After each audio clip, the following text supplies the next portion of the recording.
Je m'appelle Jean-Philippe Delestic et je vous présente derrière vous le château de Potel. Alors, le château de Potel se situe dans l'Avesnois. C'est un château féodal qui est un polygone posé sur l'eau et qui est entouré donc d'eau et qui a conservé ses particularités féodales.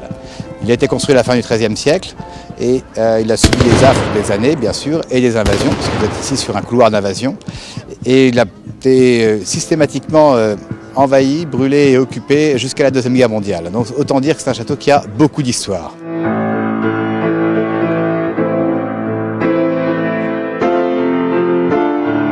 Pourquoi on ouvre au moment des Journées du patrimoine? Pour que les gens puissent admirer leur patrimoine. Potel, nous on y est forcément attachés, mais je pense que les gens d'ici le sont également. Et donc on est heureux de pouvoir ouvrir cette maison. On essaye de bien recevoir les gens. On a des guides d'une école qui viennent nous aider. On a une association Tempus Medialis qui vient nous donner un coup de main aussi pour canaliser tout le monde.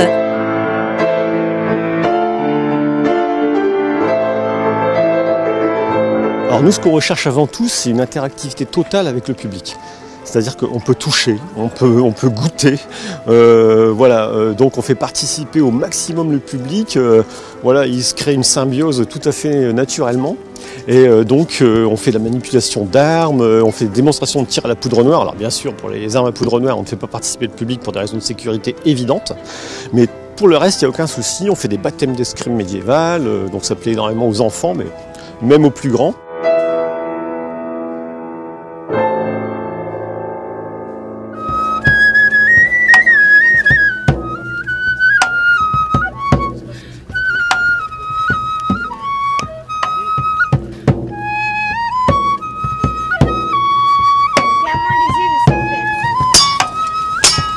Nous avons aussi les nouvelles technologies de l'époque.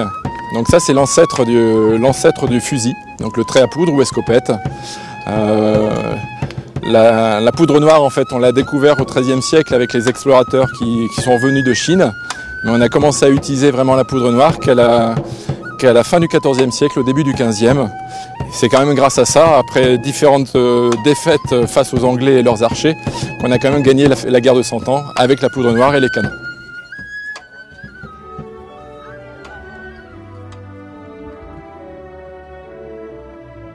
Puisque nous sommes dans un cadre qui est complètement médiéval, l'intérêt aussi est de démontrer et de montrer ce qu'était l'époque du Moyen-Âge, qui est mal connue de la part de nos contemporains, qui est souvent critiquée à tort, alors que c'était une période de l'histoire qui était très féconde, tant en matière sociétale qu'en matière philosophique, mais aussi en matière artistique, parce qu'il ne faut pas oublier que nos grands penseurs sont issus ou ont été retrouvés au moment du Moyen-Âge.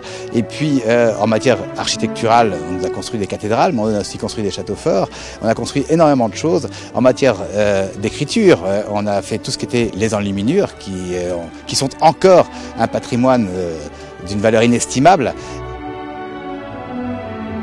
L'enluminure était une activité essentiellement monastique au départ, puisque c'était pratiqué par les moines dans un scriptorium, dans un monastère. Et puis par la suite, à la venue donc des universités, il y a eu des ateliers de ville qui sont apparus. Et donc il y a eu des commandes de certains mécènes et de comtes.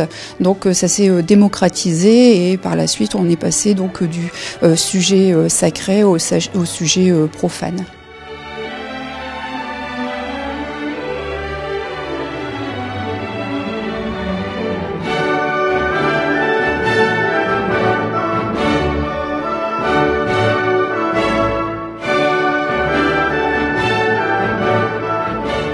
Moi j'aime beaucoup notre région du Nord, je suis une amoureuse du Nord bien sûr, une amoureuse de Potel, une amoureuse de toute cette région, du Quesnoy aussi. J'y passais ce matin et je voyais toutes ces fortifications construites par Vauban. Je me disais qu'on a de la chance d'être dans une si belle région, si belle ville, si beau pays.